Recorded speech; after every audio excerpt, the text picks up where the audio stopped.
ठेवावे.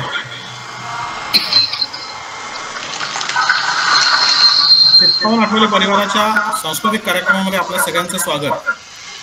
कार्यक्रमाची सुरुवात आपण या महिन्यात ज्या आपल्या नातेवाईकांचा वाढदिवस आहे त्यांना शुभेच्छा देऊन फेब्रुवारी महिन्यामध्ये आता वाढदिवस आहेत त्यांची नावं मी घेतोय.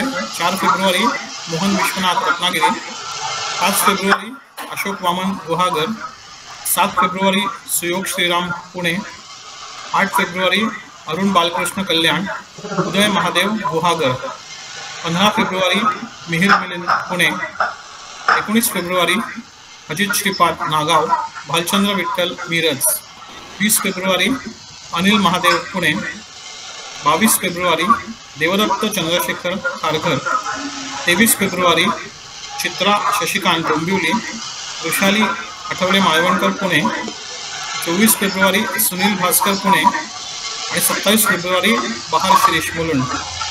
या सगळ्यांना आपल्या चित्तपावन आठवले परिवारातर्फे वाढदिवसाच्या शुभेच्छा. आता आपण आपल्या मुख्य कार्यक्रमाकडे वळूयात. आज आपल्याला वक्त्या म्हणून लाभलेल्या आहेत सौ मानसी बोडस आठवले. त्यांचं शिक्षण असे BCom केलेलं आहे त्यांनी, बेसिक शिक्षण. त्यानंतर त्या LLB झालेल्या आहेत. मानसशास्त्र घेऊन त्यांनी BA केलेले आहे. पत्रकारितेमध्ये त्यांनी पदविका केलेली आहे. फॅशन डिझायनिंगमध्ये त्यांनी पदविका केलेली आहे शिक्षण. समाजशास्त्र घेऊन त्यांनी MA केलेलं आहे. त्यांना 5 वर्षाचा कामगार कायद्याचा सल्लागार म्हणून अनुभव आहे. 10 वर्ष फॅशन डिझायनर म्हणून त्यांनी स्वतंत्र काम केलेलं आहे. 5 वर्ष करिअर ॲडवायझर म्हणून काम केलेलं आहे. ज्ञानप्रबोधिनी संवादिनी गटाचे 20 वर्ष काम आणि गेली 7 वर्ष विस्तार कार्य त्या करतात. 2012 पासून ज्ञानप्रबोधिनीची तृतीय प्रतिज्ञा घेऊन पूर्णवेळ त्या काम करतायत. त्यांना विविध छंद आहेत. वाचन, नृत्यामध्ये भरतनाट्यम, नाट्यामध्ये प्रायोगिक व बालरंगभूमी, वक्तृत्व आणि वादविवाद स्पर्धेत पारितोषिकं त्यांना मिळालेली आहेत. महाविद्यालयीन पातळीवर त्यांनी 4 वर्ष टेबल टेनिसचं जेतेपद मिळवलेलं आहे. भरतकामामध्ये त्यांचं विशेष प्रावीण्य आहे. सेंद्रिय शेती आणि गच्चीवरची बाग हे त्यांचे आवडीचे विषय आहेत. तर अशा आपल्या आजच्या वक्त्या मानसीताई यांना मी कार्यक्रम सुरू करण्याची विनंती करतो आणि बाकी सगळ्यांनी आपापले माईक म्यूट ठेवून कार्यक्रमाचा आस्वाद घ्यावा. मानसीताई, आपण कार्यक्रमास सुरुवात करू शकता. हो, चालेल. सगळ्यात प्रथम सगळ्या माझ्या माहेरच्या आठवल्यांना धन्यवाद. खूप छान वाटते आज मी इथे काहीतरी मांडणी करते आपल्या फुलामध्ये. जेव्हा सतीश काका एकदा गप्पा मारताना सहज म्हटले होते, सतीश काका पुण्यातले आठवले, आणि की काहीतरी मांडणी करा की एवढं काय काय करता. तर तेव्हा काय मांडणी करावी असं म्हणताना असं वाटलं की मी ज्ञानप्रबोधिनीत जर गेले 25 वर्ष काम करते तर प्रबोधिनीबद्दलच खूप जणांना माहिती नसतं, तर त्याची काही माहिती जास्तीची होईल अशी काही मांडणी मी करू का असं मी त्यांना विचारलं. त्यांनी लगेचच हो, अगदी आवडेल सगळ्यांना असं करून आमचा तो विषय ठरला आणि आज मी आता तुमच्या समोर ही मांडणी करते. प्रबोधिनीतला माझा प्रवेश, मी जेव्हा 4थीत होते तेव्हा प्रबोधिनीत मुलींची शाळा नव्हती आणि माझ्या वर्गातल्या मुलांनी जेव्हा तिकडे ॲडमिशन मिळाली तेव्हा मुली हुशार नसतात आणि फक्त मुलं हुशार असतात म्हणून हुशार मुलांची शाळा आहे. म्हणजे पुण्यामध्ये ज्ञानप्रबोधिनी हुशार मुलांची शाळा अशी पहिल्यापासून ओळखली गेलेली आहे. आणि त्याच्यानंतर जेव्हा माझा मुलगा शाळेत गेला तेव्हा माझा प्रबोधिनीत प्रवेश झाला एक पालक म्हणून. माझ्या आवडीनुसार वाचन किंवा हा छंद असल्यामुळे जेव्हा जेव्हा मी त्याला घ्यायला जायची तेव्हा खाली आत शिरल्यावर उजव्या साईडला छत्रप्रबोधनचं विक्री केंद्र आहे किंवा आपल्या प्रबोधिनीच्या सगळ्या प्रकाशनांचं विक्री केंद्र आहे. मग सौरभ खाली येईपर्यंत काहीतरी वाट बघताना पुस्तकं चालणे, नवीन पुस्तकं घेणे आणि अक्षरशः मला असं की अलिबाबाची गुहा असल्यासारखं हळूहळू प्रबोधिनी कळायला लागली. म्हणजे मला माहिती आहे की मी जेव्हा जेव्हा ज्ञानप्रबोधिनी म्हणते तेव्हा ज्ञानप्रबोधिनी म्हणल्यावर फक्त शाळा पुण्यातली किंवा मग संस्कार करणारी संस्था, म्हणजे प्रबोधिनी पद्धतीने लग्न केलं, प्रबोधिनी पद्धतीने वास्तुशांत केली, प्रबोधिनी पद्धतीने अंत्यसंस्कार केले, असं विविध प्रकारचे संस्कार करणारी प्रबोधिनी, अशा 2च छटा बहुतेक करून सगळ्या समाजात माहीत असतात. तर या 2च छटा नाही आहेत प्रबोधिनीच्या आणि ह्या खरं तर खूप छोट्याशा गोष्टी आहेत जे प्रबोधिनी करते त्यातल्या.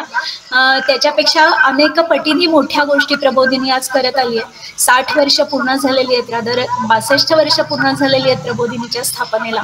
1962 साली विनायक विश्वनाथ वाचस्पती विनायक विश्वनाथ तथा अप्पा पेंडसे ह्यांनी ज्ञानप्रबोधिनीची स्थापना केली. विचार असा होता त्यांचा त्याच्या पाठीमागे की सगळीकडे बघितलं तर स्पेशल मुलांसाठी काही शाळा असतात, की काही जर मूकबधीर असतील तर त्यांच्यासाठी असतात, अंध असतील तर त्यांच्यासाठी असतात, आणि मग ह्याच कॅटेगरीमध्ये जर बुद्धिमत्ता जास्ती असेल तर त्यांना सुद्धा वेगळ्या प्रकारचं पालनपोषण नर्चरिंग लागतं. हे जेव्हा आपण स्वतः मानसशास्त्रामध्ये PhD केली तेव्हा अशा प्रकारच्या नर्चरिंगनी मुलं अजून चांगला देश घडवू शकतील किंवा मुलांना आपण घडवू शकतो असं करून, असं त्यांच्या PhDचा विषय होता. आणि त्याच्यातनं हे पुढे जाऊन त्यांना की अशा मुलांसाठी आपण एक शाळा स्थापन करूया. आणि मग ती शाळा 1962 साली स्थापन झाली. 1962 साली शाळा म्हणजे ज्ञानप्रबोधिनी स्थापन झाली, संस्था स्थापन झाली, शाळा स्थापन नाही झाली.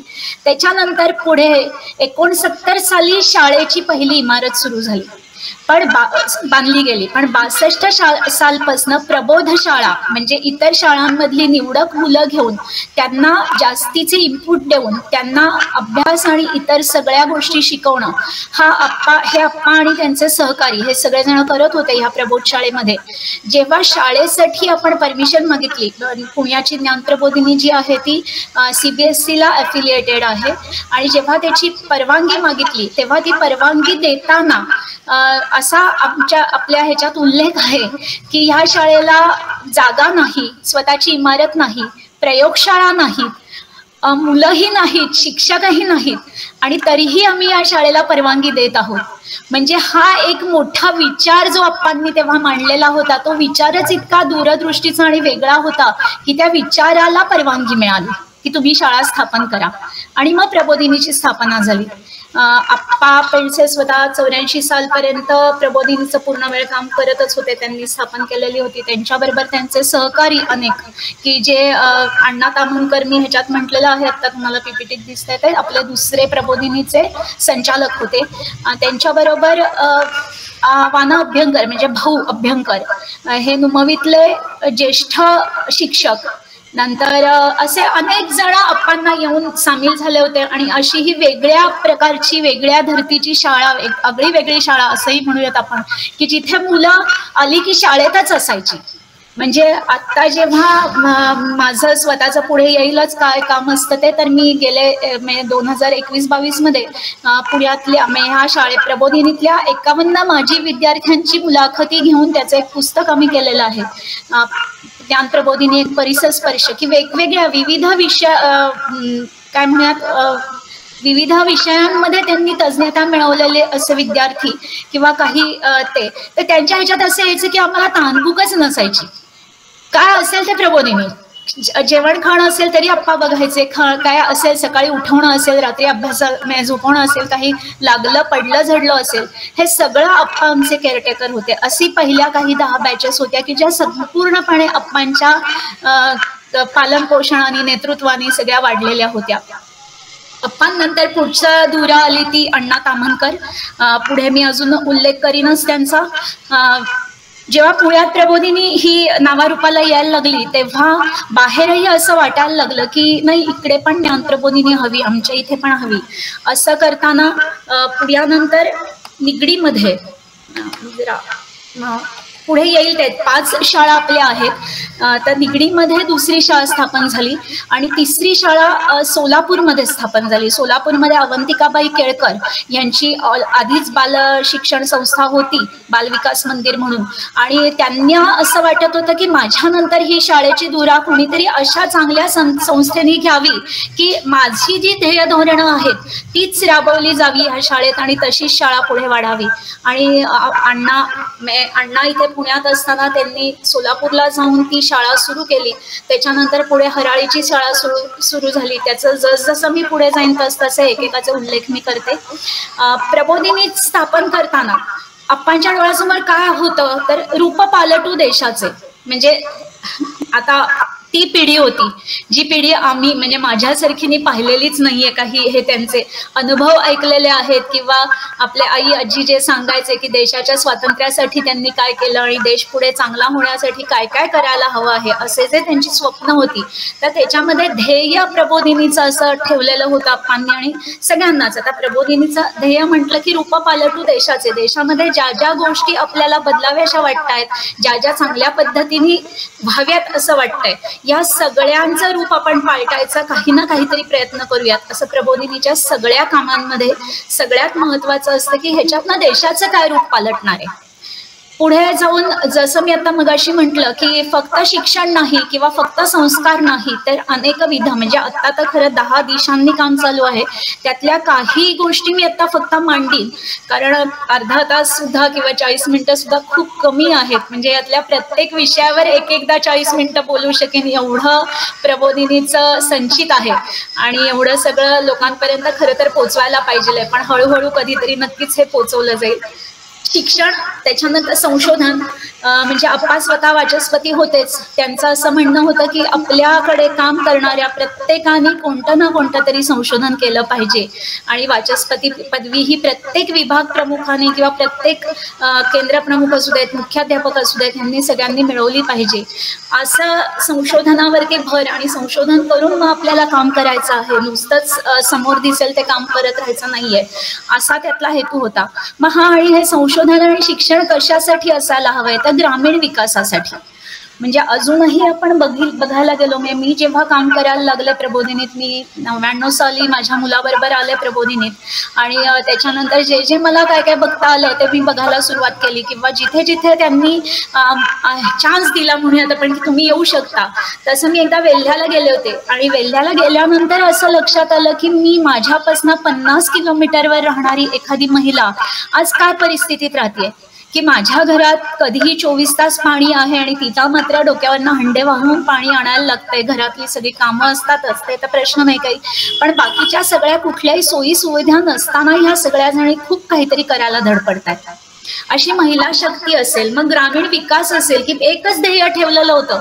काय ध्येय ठेवलं तर ह्या सगळ्यांच्या डोक्यावरची हंडा उतरला पाहिजे, हे ध्येय ठेवून आज प्रबोधिनीने काही शेकड्यांमध्ये तिथल्या विहिरी परत पुनरुज्जीवित केलेल्या आहेत, बंधारे बांधलेले आहेत, पाण्याच्यासाठी टाक्या बांधलेल्या आहेत. म्हणजे जिथे जवळ असेल तिथनं पाणी नदीपासून टाकीपर्यंत आणून ते गावाला नळाद्वारे पुरवठा करणे, अशा सगळ्या सोयी गेले कैक वर्ष ग्रामीण विभागामध्ये करतायत. जिथे लाईट नाहीये तिथे काही आपल्याला सौर दिवे किंवा लाईटची व्यवस्था.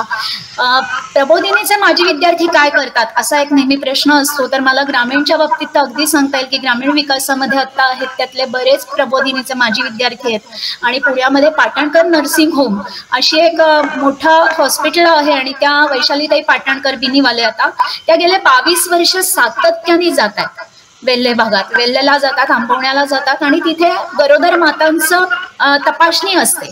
म्हणजे ह्याच्या आधी हॉस्पिटलमध्ये जाऊन डिलिव्हरी ही शिवापूर पर्यंत सुद्धा, म्हणजे जे आता हायवे एक्सप्रेसवेला लागून जो भाग आहे तिथपर्यंत सुद्धा माहीत नव्हती. ती आता वेल्ह्यासारख्या आतल्या वेल्ह्याच्याही पुढच्या म्हणेन मी 20-25 किलोमीटरवर केळत किंवा बाकीची जी गावं आहेत तिथपर्यंत आपण पोहोचलेलो आहोत. आणि मग त्यांचे सगळे स्त्रियांचे प्रश्न असतील, बाळंतपणं असतील, डोळ्याची ऑपरेशन्स असतील, अशा सगळ्या त्या विकासाच्या गोष्टी. म्हणजे एक गाव घेतला तर कोणकोणत्या पद्धतीचा विकास तिथे लागतो ह्याचं सगळ्याचा आपल्या प्रबोधिनीमध्ये त्याचा एक पूर्ण आराखडा तयार केला जातो आणि कोणकोणता विभाग तिथे काय काय करू शकतो. मुलांचा विकास असेल, युवक युवती असेल, अगदी 0 ते 6 वर्ष ह्या वयातल्या मुलांच्या आयांसाठी सुद्धा आपण हिरकणी म्हणून एक प्रोजेक्ट राबवतो की त्या आयांनी त्या मुलांना कसं वाढवायचंय याचं दर महिन्याला प्रशिक्षण देतो. त्यांचा आहार असेल, त्यांचा बाकीचा विकास असेल, असं सगळं. आणि हे सगळं मग महिला शक्ती ग्रामीण म्हणताना पुढचा प्रबोधिनीचा जो होता तो महिला शक्ती म्हणूयात किंवा स्त्री शक्ती प्रबोधन म्हणूयात. मी जेव्हा प्रबोधिनीत आले ना तेव्हा माझा स्पीड बरोबर आहे ना, म्हणजे ऐकू येत आहे ना का खूप फास्ट होत आहे, तर मी थोडं अजून स्लो बोलते. व्यवस्थित ऐकू येत आहे. हा, ठीक आहे. महिला शक्ती म्हणताना स्त्री शक्ती प्रबोधन. तर मी ज्या आज म्हणेन मी 81-82 या साली मी कॉलेजमध्ये असताना तेव्हा स्त्री मुक्तीचं वारं खूप वाहत होतं आणि त्यामुळे आम्हाला मुक्ती पाहिजे, आम्हाला काहीतरी समानता पाहिजे, आम्हाला काहीतरी स्वतःचं अस्तित्व पाहिजे, आम्हाला न्याय पाहिजे, असे जे काहीतरी डोक्यामध्ये असलेले विचार होते ते प्रबोधिनीत आल्यावरती स्त्री शक्ती आणि स्त्री मुक्ती ह्याचा अर्थ स्पष्टपणे कळला पहिल्यांदा मला, की मला कशातनंही मुक्त व्हायचं नाहीये, तर माझ्या आतली जी शक्ती आहे ती मला समाजासाठी, माझ्या कुटुंबासाठी, माझ्या आजूबाजूच्या परिसरासाठी वापरायची आहे. आणि हाच उद्देश घेऊन दोन्ही म्हणजे स्त्री शक्ती ग्रामीण असेल किंवा स्त्री शक्ती शहरी असेल असा सगळेजण कामं करत असतात. त्याच्या पुढे युवा संघटना म्हणजे आप्पांनी जे सुरू केलं होतं ते तर त्यांचं म्हणणं होतं लहान वय म्हणजे 5वी पासूनची शाळा आहे, म्हणजे 10 वर्षापासून 11 वर्षापासून ते 25 वर्षापर्यंत युवकांना सगळ्या प्रकारचं ज्ञान, सगळ्या प्रकारचं प्रशिक्षण हे देऊन त्यांनी काहीतरी पुढे जाऊन करावं आणि त्यांनी राष्ट्रासाठी काहीतरी करावं, देशासाठी तरी काहीतरी करावं, ह्याच्यासाठी ज्या संघटना आहेत त्या युवक आणि युवती. मग त्या युवक युवती संघटना आज काय करतायत हे पण थोडंसं पुढे जाऊन मांडते मी. आणि त्याच्यानंतर राष्ट्रीय एकात्मता. आत्ता खरं तर हा खूप बोलायचा विषय आहे पण आणि नाही पण, की एकात्मता कशाला म्हणूयात आणि राष्ट्रीय एकात्मता म्हणताना आम्ही जाती, धर्म आणि पंथ आणि ह्याच्यातच अडकलेलो आहोत का आपला बाकीचा सगळ्या समाजाची उन्नती आणि अजून काहीतरी भरभराट होण्यासाठी आपण एकत्र यायचं आहोत, ह्याचं थोडंसं भान सध्या कुठेतरी सुटत चाललेलं आहे सगळ्यांचं. असं आपल्याला दिसतं, अगदी रोजच्या येणाऱ्या बातम्या असतील मग ते काही वेळेस अगदी मुद्दामून घडवून आणलेलं असतं, काही वेळेस आपोआप घडत असतं, अशाही दोन्ही ह्यांनी. तर ह्या राष्ट्रीय एकात्मतेसाठी प्रबोधिनी काय कामं करते हे पण सांगते. आणि आरोग्य म्हणताना आरोग्य हा तर पहिल्यापासूनच अगदी महत्वाचा विषय मानलेला होता. जेव्हा ग्रामीण भागात म्हणजे आप्पांनी पहिलं पुस्तक त्यांचं सिंहगडावर बसून लिहिलेलं जे होतं तर राष्ट्रद्रष्टे विवेकानंदांवरती त्यांचा खूप अभ्यास होता आणि ते पुस्तक लिहिताना त्या सिंहगडाच्या पायथ्याशी असलेलं गाव आणि मग त्या गावातली एक काय म्हणूयात दयनीय परिस्थिती किंवा काय आणि मग ह्याच्यावर उपाय झालाच पाहिजे किंवा हे आपणच सुधरवायचे, दुसरं कोण येणार आहे, अशा ह्यांनी करायला सुरुवात केलेलं काम. तर आरोग्यामध्येही आतापर्यंत जरी महिलांचं सांगितलं तसं बाकीचंही असेल आरोग्य, की सामाजिक आरोग्य असेल, मानसिक आरोग्य असेल, या सगळ्या क्षेत्रांमध्ये काम करणारी ज्ञान प्रबोधिनी संस्था आहे. पुढे अजून सांगते, या सगळ्या वयोगटातील प्रत्येक व्यक्तीची प्रेरणा निर्माण करायची व्यक्तीमध्ये आणि भारताचा चेहरा अधिक चांगल्या प्रकारे बदलण्यासाठी वृत्ती घडवायची आहे. ह्या दोन्हीसाठी ज्ञान प्रबोधिनी काम करते. प्रबोधिनीचे नोंदणीकृत न्यास आहेत 5. म्हणजे नेहमी असं होतं प्रबोधिनी शाळा आणि शाळा का संस्था का संघटना हा आमच्यामध्ये सगळ्यांमध्ये असलेला नेहमीचा की हां तुम्ही काय संस्थेचे आहात, आम्ही काय संघटनेचे आहोत. नाही, संघटनेचे म्हणताना मी मुद्दामून सांगते की स्त्री शक्ती संघटन प्रबोधन जे आहे ग्रामीण आणि शहरी, ते शहरी भागातल्या पुढे जाऊन सांगते मी किती आहेत त्याचे ते, पण साधारण 300 ते 350 महिला आज काम करता आहेत. या सगळ्या एज्युकेटेड हाऊसवाईफ्स असं आपण म्हटलेलं आहे. काही VRS घेतलेल्या असतील, काही शिकून घरासाठी किंवा आणि काही कारणाने घरात बसलेल्या असतील, तर त्यांनी बाहेर पडून काहीतरी काम करावं समाजासाठी. आणि या सगळ्या जणी म्हणजे 300 ते 350 हा मी ढोबळ आकडा सांगते, त्याच्यापेक्षाही जास्ती असतील कदाचित आत्ता नोंद झालेल्या. या सगळ्या जणी पूर्णपणे कुठल्याही विना मानधन किंवा विना काहीही खर्च सुद्धा यायचा जायचा न घेता सगळ्या जणी काम करतात. जे काय काम चालतं स्त्री शक्ती प्रबोधन शहरीचं, त्या शहरी विभागातल्या सगळ्या जणी एवढ्या आहेत आणि त्या सगळ्या काम करतात. तर हे न्यास जे आहेत तर ते पुण्याचा न्यास एक आहे, सोलापूरचा एक आहे, नंतर हे शिवगंगा गुंजवणी खोऱ्याचा आहे, निगडी साळुंब्रे म्हणून गाव आहे त्याचा एक आहे, आणि 5वा जो आहे तो आयुर्विज्ञान न्यास आहे. ह्या न्यासाबद्दल फार कमी लोकांना माहिती आहे, म्हणून मी आज अगदी आवर्जून सांगते ते की पुण्यात सुद्धा खूप जणांना हे माहिती नसतं की असा काही न्यास आहे. म्हणजे जेव्हा प्रबोधिनीतल्या काही पहिल्या 5-7 वर्षातल्याच पहिल्या जे कोणी डॉक्टर झाले आणि जे सगळेजण ह्या विचारांनी भरलेले होते की सामाजिक काहीतरी करायला हवे, जरी डॉक्टर असलो तरी समाजासाठी काहीतरी करणं लागतं आणि आम्ही ते दायित्व आहे आमचं ते असं. आणि मग तेव्हा ते आत्ताचे जे संचालक आहेत वाचस्पती गिरीशराव बापट, त्यांच्याकडे येऊन त्यांनी सांगितलं की आपण काहीतरी करू शकतो का. आणि मग हा पुण्यातला एकमेव न्यास असा आहे, म्हणजे रजिस्टर्ड ट्रस्ट म्हणेन मी असा आहे आयुर्विज्ञान न्यास, की त्याच्यामधनं 2 हॉस्पिटल्स आता चालवली जातात. सगळ्यांच्या परिचयाचं आहे दीनानाथ मंगेशकर. दीनानाथ मंगेशकरचा संपूर्ण मॅनेजमेंट ही ज्ञानप्रबोधिनी आयुर्विज्ञान न्यासाची आहे. आणि दुसरं आपलं आहे ते कमला मेहता नेत्र रुग्णालय म्हणून आहे ह्याला शिवापूरच्या पुढे. ते पण काही काही 25-1 वर्ष तरी चालू आहे की त्या भागातल्या सगळ्यांच्या नेत्ररूप ह्याच्यासाठी. तसंच आता तिथे दंत्रिका म्हणजे दाताचा दवाखाना सुरू झालेला आहे त्या भागामध्ये. हे सगळे प्रबोधिनीचे माजी विद्यार्थी तिथे जाऊन काम करत असतात. अजून एक गेल्या 5 वर्षातली मोठी घडामोड म्हणजे ज्ञानप्रबोधिनी फाउंडेशन अमेरिकेचा जे आहे रजिस्टर. तर या फाउंडेशनद्वारा म्हणजे लॉकडाऊनमध्ये असेल किंवा इतर काही म्हणजे कुठलंही सामाजिक काम करायचं तर कुठनं तरी पैसा लागतोच आपल्याला. मग तो काही आपल्याला CSR मधनं मिळतो. आता सगळ्यांनाच माहितीये कंपनी फंड्स देतात आणि आपण करतो. कारण प्रबोधिनीचं स्वतःचं उत्पन्न काही नाहीये, म्हणजे उत्पन्न कुठनं मिळवेल. आणि हे त्याच्यातही मला एक आता गंमत आठवली ती सांगायला आवडेल की ह्यांना पहिले आपले ज्ञानप्रबोधिनीची संस्था ट्रस्ट असल्यामुळे त्याला अध्यक्ष उपाध्यक्ष सगळी अशी हे असते. आणि कोटी भास्कर हे मोठं मुंबईतलं नाव की जे कारखानदार होते आणि ते पहिले आपले अध्यक्ष होते प्रबोधिनीचे. आणि त्यांनी आपण असं सांगितलं होतं की नाही नाही नाही तुम्ही काहीतरी काम केलंच पाहिजे, तुम्ही तुमचं कमवलं पाहिजेत आणि तुम्ही उभं राहिलं पाहिजे. आणि हे कुठेतरी आपणही वाटत होतं की हो असं किती वेळा आपण लोकांच्या देणग्यांवर उभं राहणार. आणि म्हणून मग त्यांनी ठरवलं होतं की आपण शिवापूर भागामध्ये किंवा आपल्याही काही मुलांना कुठला तरी एखादा व्यवसाय सुरू करूया. आणि प्रबोधिनीचे जवळपास 18 ते 19 व्यवसाय होते, चांगल्या पद्धतीने चालू असलेले व्यवसाय होते. मग त्याच्यात लिफ्ट होती, त्याच्यात आयुर्वेदिक उत्पादनं होती, त्याच्यामध्ये लिफ्ट पहिले पुण्यामध्ये प्रोडक्शन होतं लिफ्टचं, असे विविध. आणि दुसरे आपले जे अध्यक्ष होते ते शंतनुराव किर्लोस्कर होते. आणि जेव्हा आपण त्यांना ही कल्पना सांगितली की आपण शिवापूरला एखादी यंत्रशाळा सुरू करूयात का, की तिथल्या मुलांचं मायग्रेशन व्हायला नको, तिथेच आपण त्यांना ट्रेनिंग देऊयात आणि ट्रेनिंग देऊन आपण तिथेच त्यांना काम देऊयात किंवा त्यांनी त्यांची छोटी छोटी तिथे लेट्स सुरू करावीत. आणि तेव्हा शंतनुराव असे पटकन म्हणले होते लेट्स म्हणजे काय गळ्यात घालायचे हार आहेत का असे द्यायला. आणि म्हणजे हे ते बोलून गेले, पण खरोखरी प्रबोधिनींनी शिवापूरला यंत्रशाळा चालवली. यंत्रशाळा चालू होती आणि खूप चांगल्या परिस्थितीत चालू होती. बरेच विद्यार्थी त्यातनं शिकले. अजूनही आपली तिथे काय प्रशिक्षण शाळा आहे, तिथे यांत्रिक प्रशिक्षण देणारी शाळा आहे आणि काम चालू आहे. तर असे वेगवेगळे आपल्याला फंडिंगसाठीचे करून बघितलेले प्रयोग असेही प्रबोधिनीचे खूप आहेत.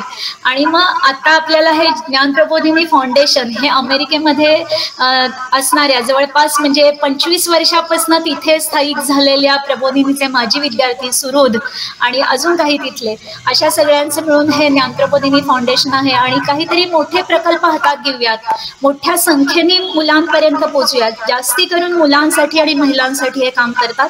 आणि त्याचा मात्र मग आपल्याला फाउंडेशनच्या त्या हे असतं आर्थिक मदत असते आणि त्याच्याप्रमाणे कामं सगळीकडे चालू असतात. आत्ताचा नोंदणीकृत माजी विद्यार्थी संघ आहे. आता वरती जसं मी म्हटलं की पैसा म्हटलं तर ना खरं म्हणजे माझ्याकडे कोणी आलं तर हे अगदी स्वाभाविक आहे की जरा 2 तास मदतीला येतेस का आणि जरा 100 रुपये देतेस का, तर मी पटकन 100 रुपये देते. 2 तास मदतीला येणं हे माझ्या दृष्टीने कदाचित काही वेळेस अवघड असतं. त्यामुळे माझी विद्यार्थी संघ काय करतो तर असे कार्यकर्ते पण उभे राहिले पाहिजेत की जे काहीतरी काम करतील, जे आपल्या काही नियोजन केलेल्या गोष्टी आहेत त्या पुढे नेतील.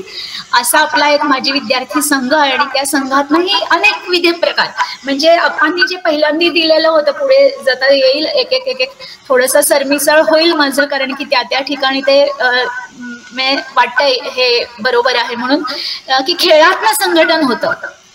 मग खेळातनं संघटन होतं तर विद्यार्थ्यांनी भरपूर खेळलं पाहिजे आणि सांघिक खेळ खेळले पाहिजेत हा त्यांचा आग्रह होता. आणि त्याच्यामुळे अजूनही माझी विद्यार्थी संघाचे सुद्धा वर्षातनं एकदा सामने होतात. खाली जी मी 4 नावं लिहिलेली आहेत, रामदास, दयानंद, अरविंद, आणखी विवेकानंद आणि अरविंद, हे 4 पथकाधिपती आहेत. म्हणजे जेव्हा आताही तुम्ही काही शाळांमध्ये माहित असेल का, yellow house, blue house, green house, अमुक हाऊस, तर तशी प्रबोधिनी दल संकल्पना आहे. आणि हे 4ही पथकाधिपती आहेत आमचे. म्हणजे ह्यांनी जे मांडून ठेवलेलं आहे, रामदासांनी काय मांडून ठेवलंय, दयानंदांनी काय मांडून ठेवलंय, विवेकानंदांनी काय मांडून ठेवलंय आणि अरविंदांनी काय मांडून ठेवलंय, या सगळ्याचा अभ्यास मुलं पण करतात, सगळे कार्यकर्ते पण करतात. सतत याच्यावरती अभ्यास आणि पुढे जाणं चालू असतं. आणि ही पथकं असतात शाळेत, त्या पथकांचे सामने असतात. रामदास आणि दयानंद पथकांचे सामने असतील, विवेकानंद, अरविंद असतील. आणि मग अशी काही दल अजून प्रबोधिनी शिवाय बाहेर चालू असतात. अशी आता पुण्यात साधारण 24 ते 25 दल इतर भागांमध्ये चालू आहेत. तर हे 4ही संघ आणि प्रबोधिनीचं हे स्ट्रक्चर थोडंसं काय म्हणूयात नोंदणी असलेलं स्ट्रक्चर आता सांगते मी. 5 प्रशाला मी मगाशी सांगितल्या, त्याची आता थोडक्यात ओळख करून देते. ज्ञानप्रबोधिनी प्रशालेबद्दल मी सांगितलं, CBSE बोर्डाला अफिलिएटेड आहे ती आणि तिथे निवडून घेतली जातात मुलं. थोडीशी म्हणजे इंटेलिजंट टेस्ट नाही म्हणता येणार, पण वेगवेगळ्या पद्धतीच्या टेस्ट असतात त्या. आणि त्या प्रबोधिनीत आधी मुलं बसतात, साधारण दर वर्षाला 1200-1400 मुलं बसतात आणि त्यातली 40 मुलं आणि 40 मुली निवडल्या जातात म्हणजे फायनल. आणि त्याच्या आधी पहिल्या राऊंडला 60 मुलं 60 मुली, त्यांची परत अजून एक टेस्ट होते, त्यांची परत तोंडी परीक्षा होते आणि मग त्यातनं 40 मुलं आणि 40 मुली एवढे निवडले जातात. त्याला वेगवेगळे आयाम असतात.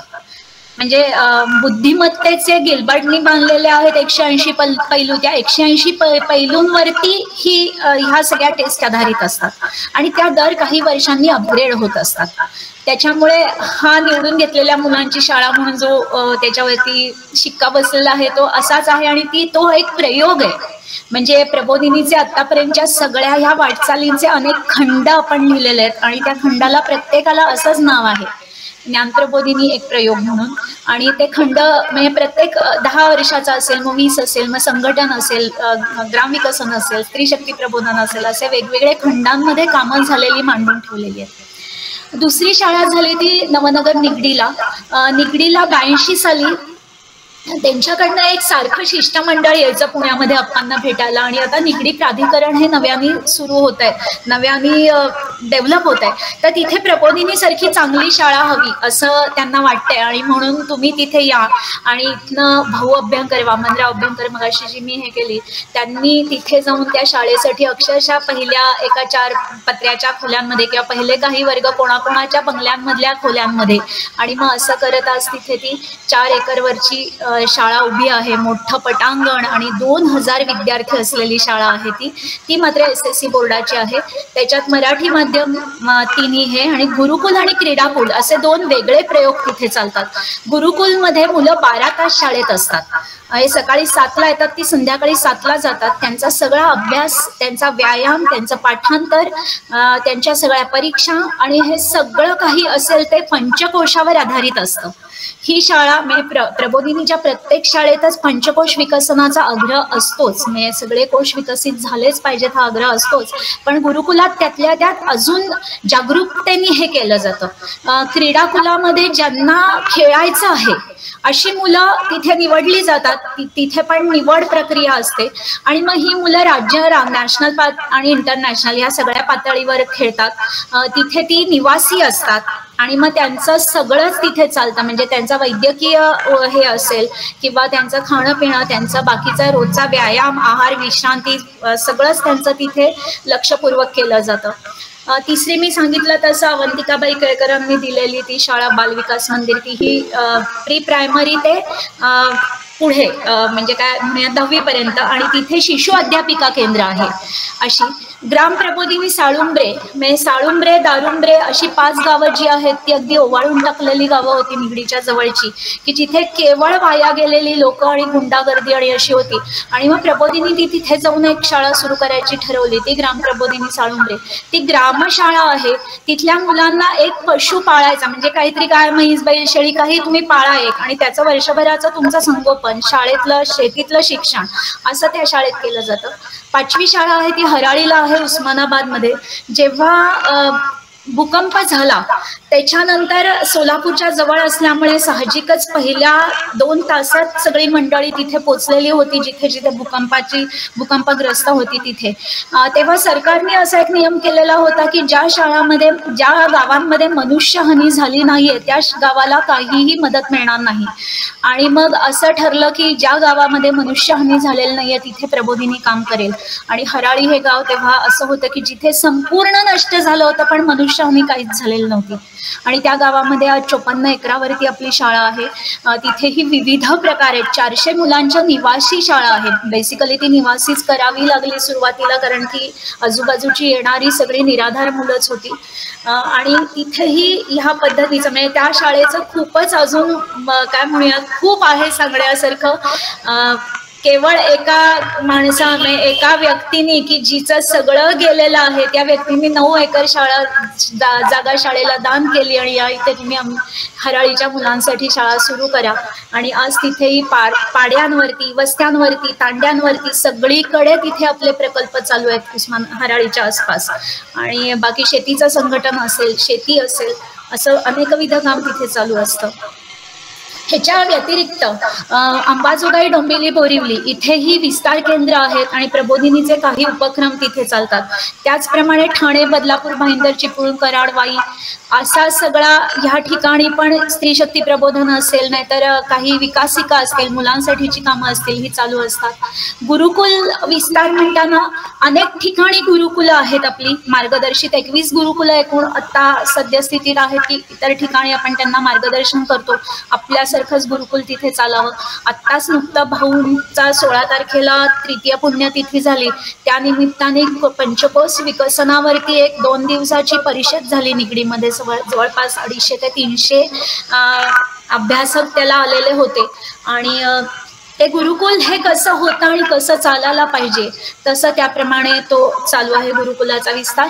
उपक्रमांचा विस्तार म्हणताना अनेकविध उपक्रम मुलांसाठीचे असतील, महिलांसाठीचे असतील, शेतकऱ्यांसाठीचे असतील. हे उपक्रम जिथे जिथे ग्रामविकसनाचे असतील, म्हणजे जेव्हा वेल्ह्यात आम्ही विहिरी बांधतो तेव्हा अजूनही कुठे कुठे बांधतो, फक्त वेल्ह्यातच नाही, मग भोरलाही जातो, मग उस्मानाबादमध्येही जातो. अंबाजोगाईला तर सातत्याने 3 वर्ष पहिलं पारितोषिक मिळालेलं आहे, जे आमिर खानचं जे होतं ना पाणी फाउंडेशन त्याचं, की एवढा तेव्हा बेसुमार काम केलं अंबाजोगाईमध्ये पाण्यासाठीचं. अशी अनेक उपक्रमांचे विस्तार सगळीकडे चालू आहेत.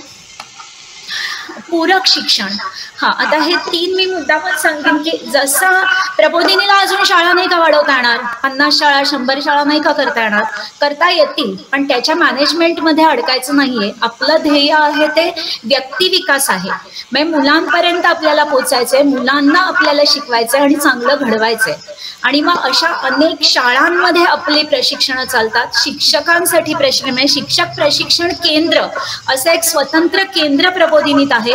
त्याच्याद्वारे वेगवेगळे उपक्रम करून शिक्षकांसाठी प्रशिक्षण चालू असतात. प्रशिक्षक नावाचं मासिक निघतं त्यांच्यासाठी. शाळेमध्ये जाऊन आपण शिकवत असतो. म्हणजे आता ज्या मी मगाशी म्हणलं प्रबोधिनीच्या ज्या स्त्री शक्ती शहरीच्या आहेत, ह्या सगळ्या जणी एज्युकेटेड हाऊसवाईफ म्हणल्यावरती काही ना काहीतरी. आणि जेव्हा माझ्याकडे एखादी येते स्त्री आणि ती सांगते की माझं ग्रॅज्युएशन नाही झालेलं पण मला काम करायला आवडेल, आणि मग तेव्हा असं विचारते मी, तुझा मुलगा होता ना 5वीत कधीतरी, तुझा मुलगा किंवा मुलगी होती ना 6वी 7वीत कधीतरी, तिला तू शिकवलंयस ना काहीतरी, मग तुला आयुष्यात दुसऱ्यांना शिकवलंय की नाही शिकवलंय हा मला कन्सर्नच नाहीये, की तू करूच शकतेस. ही जी आम्हाला द्यावी लागते त्यांना एक प्रेरणा किंवा काहीतरी एक पाठिंबा, आणि त्यातनं ह्या शिकवायला शिकतात. आणि ह्या सगळ्या जणी एकतर ओटा वसाहतीतल्या शाळा किंवा वस्त्यांमधल्या शाळा, वस्त्यांमधले काही गट, अशांसाठी या सगळ्या जणी कामं करतात. संवादिनी ह्या नावाने हा स्त्री शक्ती प्रबोधनचा गट चालतो. मी स्वतः जेव्हा यायला लागले प्रबोधिनी तेव्हा माझा मुलगा सौरभ 6वीत असताना हा संवादिनीचा आम्ही गट सुरू केला आणि त्यातनं आता ते एवढं विस्तारलेलं आहे काम. मग त्याच्यामध्ये असं तो लहान असताना त्या वयात मुलांचे येणारे आम्हाला प्रश्न हे कुठेतरी उत्तरं सोडवण्यासाठी जे करत गेलो, म्हणजे तुम्हाला मग अशी आता दिसलं असेल की मी BA सायकोलॉजी का केलं असेल, का मी काउन्सिलिंगमध्ये गेली असेल, तर हे सगळे समोर येणारे प्रश्न जे दिसत होते त्याच्यावरती उत्तरं म्हणून जेव्हा आम्ही पालवी गटामध्ये काम करत होतो, मी स्वतः दाणेआळीतल्या शाळेमध्ये म्हणजे रेड लाईट एरियामधल्या शाळांमध्ये जाऊन शिकवत होते आणि तेव्हाचे अगदी काय म्हणतो मी सांगता येणार नाहीत असे अनुभव आहेत, असंख्य अनुभव आहेत माझ्याकडे. आणि त्याच्यातनं ह्या सगळ्या जणी ज्या तयार झाल्या त्या ह्या मुलांसाठी काम करण्यासाठी पालवी गट तयार झाला.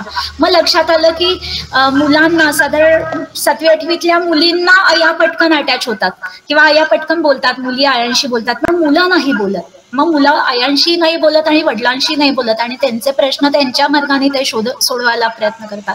मग ह्या मुलांसाठी आपल्याला त्यांचे प्रश्न सोडवायचे असतील, जे शारीरिक मानसिक कुठल्याही आरोग्याचे असतील, तर त्याच्यासाठी आपण काहीतरी मार्गदर्शन केलं पाहिजे. म्हणून उमलत्या वयाशी जुळवून घेताना असा एक उपक्रम आम्ही सुरू केला. तो आज कमीत कमी 2-2.5 लाख मुलांपर्यंत पोचलेला आहे. त्याच्याच बरोबरीनंतर जेव्हा जे काही बाहेर यायला लागलं ते लहान मुलांपासून अगदी म्हणजे आता मी स्वतः घेतलं ते ज्युनियर सिनियर पासून घेतलेले आहेत कार्यशाळा, ते 6वीपर्यंत 7वीपर्यंत ओळख स्पर्शाची, गुड टच बॅड टच असं म्हणून बाहेर आपण म्हणतो, पण आम्ही गुड टच बॅड टच न म्हणता स्पर्श काय आहे हा ओळखायला शिकवणं, आणखीन सावधता बाळगणं, हे त्यांना भीती न दाखवता त्यांच्यापर्यंत पोचवलं पाहिजे. हे कशा पद्धतीने पोचवता येईल, तर त्यालाही असं लाखावारी आता आमचे झालेले आहेत त्याचे हे. आणि त्याच्या प्रशिक्षण कार्यशाळा आम्ही शिक्षकांसाठी घेतो की शिक्षकांनी हे शाळेत सांगावं आम्ही कुठपर्यंत पोहोचणार आहोत असं म्हणून. दुसरं जसं प्रबोधिनी सुरू झाली तसंच छात्र प्रबोधन हे मासिक सुरू झालं. आणखीन वाचायला शिकलं पाहिजे, मुलांनी वाचतं राहिलं पाहिजे ह्याच्यासाठी उभारलेली ही एक शैक्षणिक चळवळ आहे.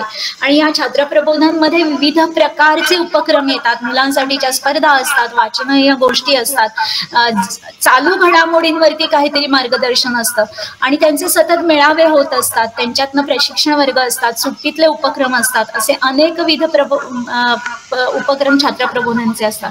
शैक्षणिक साधन केंद्र, जसं मी मगाशी म्हटलं की शैक्षणिक उपक्रम संशोधिका किंवा शिक्षक प्रशिक्षण केंद्र, त्याच्याचबरोबर शैक्षणिक साधन केंद्र हे आपण प्रबोधिनीमध्ये चालू आहे. साधारण त्या विभागात 20 ते 22 जण कार्यरत आहेत. दीक्षा ॲप म्हणून एक सरकारचं पोर्टल आहे आणि त्यांच्याशी पहिलं टायअप करून 2012-13 साली आपण हे काम सुरू केलं. आणि आता विविध प्रकारच्या म्हणजे अगदी अंध मुलांसाठी असेल, मूकबधिर मुलांसाठी असेल, अशा विविध प्रकारचे ऑडिओ व्हिडिओज आणि काही मार्गदर्शक साहित्य असं आपण तिथे निर्माण करतो. आणि हे पण अगदी भारतातल्या म्हणजे दीक्षा ॲपमध्ये तर ते 16 भाषांमध्ये ट्रान्सलेट झालेले आहेत आपले व्हिडिओ, की ते सरकारने काम हातात घेतलं, आणखीन ते पुढे केलं. आणि मग ते सत्र मग आपण शिक्षकांनाही प्रशिक्षण देतो. ॲप आहेत, सरिता, जंगल अशी ॲप तयार केलेली आहेत की त्यातनं मुलांनी शिकावं त्या ॲपमधनं की कोणत्या नद्या कुठे जातात, कशा उगम पावतात, कुठे पोचतात वगैरे, असं सगळं ह्या साधन केंद्रात निर्माण केलं जातं. हे स्त्री शक्ती प्रबोधन म्हणजे लोकांना वाटतं माझ्या जिव्हाळ्याचा प्रश्न आहे, असा काही नाहीये माझ्या जिव्हाळ्याचा वगैरे, पण मी एक महिला असल्यामुळे नक्कीच त्याच्यावरती विचार करायला आणि काम करायला मला आवडतं. तर स्वाभिमान असावा, समाजात सहभाग असावा, कुटुंबात सहभाग असावा, कुटुंबात काहीतरी त्यांचं स्थान असावं आणि स्वतःचा एक आत्मविश्वास, आत्मसन्मान असावा, अशा सगळ्या गोष्टी आपण या स्त्री शक्ती प्रबोधन मधनं करतो. त्याच्यातनं राष्ट्रीय चारित्र्य बळकट करण्यासाठी जागरूक असणं. म्हणजे आजकाल फक्त असं होतं की आई काय करते, म्हणजे आता ती कुठली तरी एक सिरियल पण आहे, पण त्याच्यात आई काय करते म्हणताना आई काय काय करू शकते हे महिलांपर्यंत पोहोचवणं हे यातनं होतं.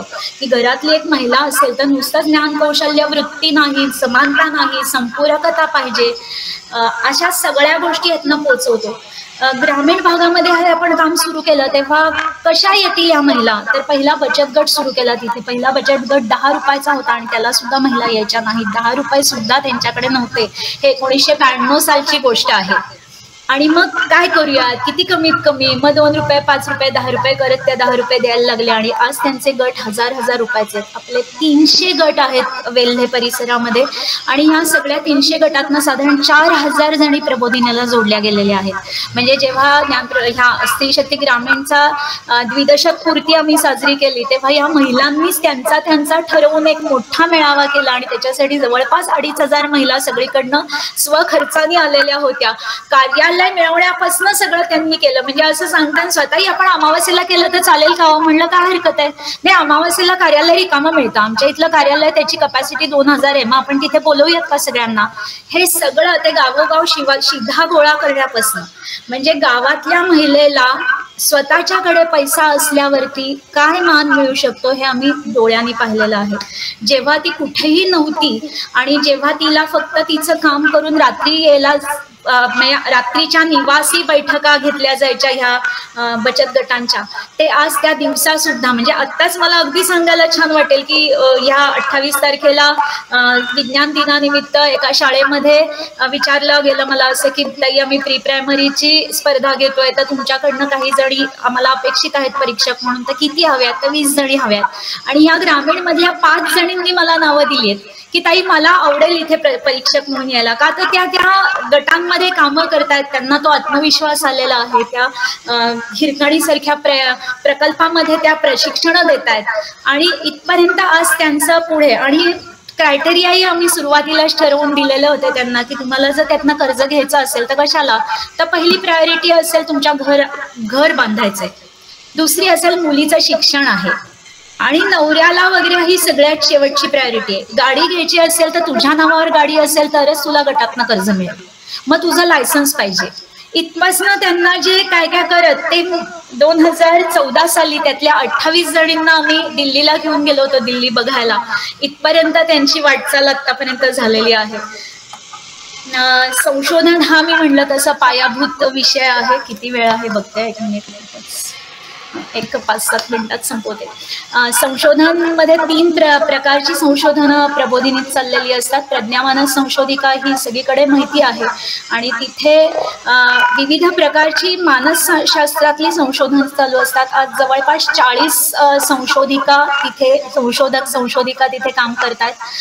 संस्कृती संशोधिकेमध्ये जुने संस्कार आपले की जे आहेत आत्ताच्या रूढी आणि परंपरा त्याच्यामध्ये शिरल्यात आणि मूळ संस्कार बाजूला राहिलेत, तर त्याच्यावरती अभ्यास करून मूळ संस्कार परत लिहिणे किंवा कालोचित संस्कार लिहिणे असं काही काम चालू आहे. ह्याच्याबद्दलही मला खूप बोलता येईल खरं तर, पण परत कधीतरी कदाचित बोलीन की जे काय रूढी परंपरांमुळे त्रस्त झालेला समाज आहे त्या समाजाला त्यातनं बाहेर काढून, म्हणजे जो शिक्षित लोकांकडे बघून तसं करतो असं कधी कधी आमच्या लक्षात येतं. तर असं नाहीये बाई तुझ्या मालकिणींनी असं केलं म्हणून तूही असं करायला पाहिजेस असं नाहीये. 10-15 हजार रुपये लोन घेऊन तू ते गुरुवारचं उद्यापन करायचं नाहीयेस. ह्या गोष्टी आपल्याला सांगायला लागतात. त्यामुळे आणि ह्याच्यातही जी संशोधनं होतात, जे काही प्रकल्प केले जातात, म्हणजे ह्या दोन्हीचा मिळून एक प्रकल्प मी आता थोडक्यात जाता सांगते तुम्हाला. संशोधिका आणखी सामाजिक शास्त्र हे दोन्ही ह्याच्यात मी थोडंफार काम करते. तर गेले 5 वर्ष म्हणजे लॉकडाऊनच्या आधीपासून 2 वर्ष आम्ही दोघींनी मिळून असा एक विषय घेतला होता की मुस्लिम स्त्रियांना शिक्षणामुळे आलेला आत्मविश्वास. तेव्हा हिंदू मुस्लिम इतकं पेटलेलं नव्हतं. मला अगदी इझिली सगळ्या जणी मुलाखती देत होत्या आणि जे आता गेल्या शेवटच्या मुलाखती होत्या तेव्हा म्हणजे खूप काही त्याच्यात प्रॉब्लेम्स आले.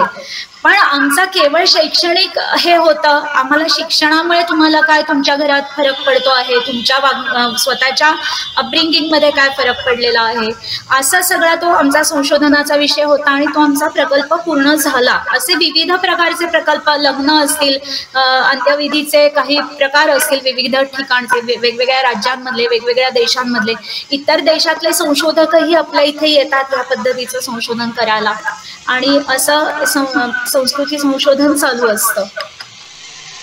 युवक विवेकानंद हे प्रबोधिनीचे काय म्हणूयात आद्य गुरु किंवा असं म्हणता येईल आपल्याला की सगळ्या काही असलं तरी आमचं ना विवेकानंदांपर्यंत जाऊन पोचतंच असं बऱ्याचदा होतं. तर त्यांच्या मते समस्यांचा मुळाशी संघटनात्मक वृत्तीचा अभाव आहे हे वारंवार विवेकानंद सांगायचे की भारतामध्ये संघटन वृत्ती कमी आहे आणि त्यामुळे ती वृत्ती घडवणं ह्याच्यासाठी युवक विभाग आणि युवती विभाग हे दोन काम करतात. युवक विभाग आणि युवती विभागाची अनेकविध कामं आहेत. युवक विभागाचं तर आता पुण्यातलं सांगेन मी थोडंसं की गणेशोत्सव मंडळांना एकत्र करणे, त्यांना ह्या श्रमदानाला नेणे गावांमध्ये त्यातल्या लोकांचे काय एक अंतर्गत काही असतील वादविवाद तर ते कमी करणे, युवती विभागामध्ये काही प्रोत्साहन देऊन मुलींना पुढे यायला मदत करणे, अशा प्रकारचे दोन्ही हे विभाग प्रचंड कार्यरत असतात आणि खूप प्रकारचे त्यांचे वेगवेगळे उपक्रम चालू असतात आणि बरेच आहेत. म्हणजे युवक विभाग जिथे जिथे प्रबोधिनी आहे तिथे तिथे तर आहेच, याच्याशिवाय सुद्धा युवक विभागाचं काम इतर ठिकाणी बऱ्याच चालू आहे. ग्रामविकासन मी मगाशी सांगितलं तसं अगदी सुरुवातीला आपण सुरू केलं ते पुण्यातल्या विद्यार्थ्यांना तिथे नेऊन ग्रामीण भाग दाखवणे, तिथे काय आपल्याला करणं म्हणजे पाय मातीत असावेत असं जे आपण म्हणतो, आपल्या कुठल्याही मुलांचे पायाला माती लागलेली असावी किंवा जमिनीवर असायला हवं त्यांनी, तर हे असण्यासाठी तुम्ही ते बघितलं पाहिजे. म्हणजे आता सुद्धा हे तर आहेच, पण स्पर्धा परीक्षा केंद्र जे प्रबोधिनीत आहे त्याच्या स्पर्धा परीक्षा केंद्रामध्ये शिक्षण घेणारे विद्यार्थी सुद्धा दरवर्षी 15 ऑगस्ट आणि 26 जानेवारीला गटाने आपण तिथे पाठवतो आणि त्यांनी ग्रामसभा अटेंड कराव्यात. ती कशी चालते, तिथे काय गरज आहे, म्हणजे उद्या जाऊन तुम्ही IAS होणार आहात, MPSC करणार आहात, तर तुम्हाला काय कामं करायची हे तुम्हाला आत्तापासून दिसलं पाहिजे. असं कृषी क्षेत्रातलंही औपचारिक शिक्षण आपण हराळीला देतो आणि साळुंबऱ्याला देतो आणि मग त्यातनंही परत तिथे काय करता येईल, तुम्ही कुठल्या क्षेत्रात काम कराल, तुम्ही काय स्वतःचं सुरू कराल आणि असे स्वतःचे उपक्रम किंवा स्वतःचे काहीतरी काय म्हणूयात आपण व्यवसाय सुरू केलेले अनेक प्रबोधिनीचे माजी विद्यार्थी आहेत.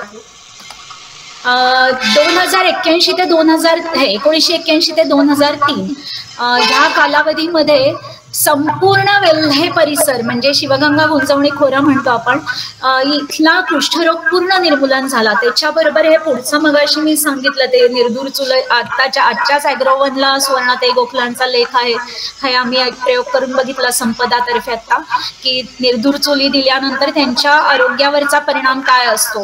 ह्याच्याबरोबरीने मला आता सांगायला आवडेल की सोलापूरमध्ये बिडी कामगारांचं प्रचंड प्रमाण आहे आणि ह्या सगळ्या बायका असतात आणि त्या बायकांना त्याचा किती त्रास होतो हे जेव्हा कळलं तेव्हा आपण पहिल्यांदा तिथे प्राणायाम वर्ग सुरू केले आणि मग आता प्राणायाम वर्गातनं पुढे जाऊन त्यातल्या मग त्यांना विड्या वळणं सोडा सांगणं सोपं आहे, पण त्यांना हाताला तर काहीतरी काम दिलं पाहिजे.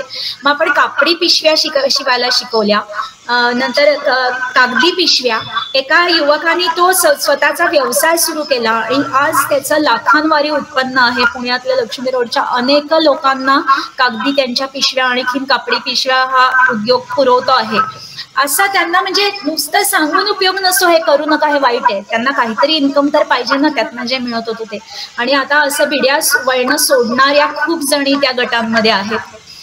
स्थानिकांना आम्ही शिक्षण आपण देतोच आणि त्यांच्या पुढाकारांनी म्हणजे जेव्हा जेव्हा विहिरीचं काम करतो किंवा ह्याचं काम करतो काय नालेबंदी असेल तर तेव्हा तेव्हा आपली एक अट असते की ह्याच्यात गावाचा सहभाग काय. तर गावाचा सहभाग म्हणताना श्रमदानाला त्यांनी आलं पाहिजे, काहीतरी आर्थिक भाग पण त्यांनी उचलला पाहिजे आणि त्याची नंतरची पुढची काळजी पण त्यांनी घेतली पाहिजे. हे सगळं आपलं करार होतात आणि करारानुसार आपण ते पुढे करत असतो. मग कोणतरी गावातलं जमीन देतं आपल्याला, त्या जमिनीवरती विहीर असते किंवा ती काही असेल ती अगदी इंग्रजांच्या काळापासूनची असेल तर ती परत खोदतो आणि तिथे कातकरी समाज खूप आहे. वेल्ह्याच्या पुढे गेल्यावर वाड्या वस्त्यांवर अक्षरशः त्या कातकरी असं म्हणलं तर तिथे राहणारी 10 जण आहेत, पण त्यांच्यासाठी आपण पाण्याची सोय केली आहे की त्यांना सुद्धा आपण तिथे तुम्ही थोडासा मदत करा, श्रमदानाची करा, अर्थसहाय्य नाही दिलं तरी चालेल पण श्रमदान करा आणि तुमच्यासाठी आपण पाणी निर्माण करू. असं काम तिथे ग्रामीण भागातच चालू आहे. प्रबोधिनीला काय करायचं आहे तर आर्थिक, सामाजिक, धार्मिक आणि काही लोकांची वेगळी ध्येय असतात, तर ही ध्येयाभिमुख सीमा ओलांडणारं काम आपल्याला करायचंय. नेहमी असं सांगितलं जातं की नाही लोक तुमच्यापर्यंत येणार, पोहोचू शकत नाहीत, त्यांना काहीतरी लाज वाटते किंवा त्यांना त्यांचा काहीतरी कमीपणा असतो, तर आपण तिथे जाऊन पोहोचलं पाहिजे. आपण म्हणजे मला आठवत आहे, मला पहिलं जे मी म्हटलं, मी आता पुढे सांगेन क्रिया प्रतिनिधी म्हणून मला जी कामं देतात त्याच्यातलं एक काम मला असं होतं की ज्ञान प्रबोधिनीच्या आजूबाजूच्या सगळ्या गणेश मंडळांना जाऊन त्यांच्या अध्यक्षांना प्रबोधिनीच्या शाळेमध्ये आरतीला 10 दिवस बोलवायचं. आणि आमच्या शाळेच्या जवळ असलेली एक वस्ती की जी बाहेरनं मला माहितही नव्हती की आतमध्ये अशी वस्ती आहे, म्हणजे त्या वस्तीमध्ये मी पहिल्यांदा गेल्यावर माझ्या खरंच पोटात गोळा आला होता की मी मध्यवर्ती सदाशिव पेठेमध्ये अशा पद्धतीची वस्ती असते आणि अशी लोक त्या वस्तीत असतात. तिथे मी आमच्या नागरी वस्तीत काम करणाऱ्या हर्षाताई किरवे म्हणून आहेत, ज्या 25 वर्ष फक्त नागरी वस्तीचं काम करतात, त्यांना घेऊन गेले होते म्हणून मी जाऊ शकले, अदरवाईज माझं काही डेअरिंग नव्हतं तिथे आतमध्ये पोचायचं. पण म्हणजे तेव्हा मला कळलं की ते तुमच्यापर्यंत पोहोचू शकत नाही, तर आपण त्यांच्यापर्यंत पोहोचणं म्हणजे काय आहे.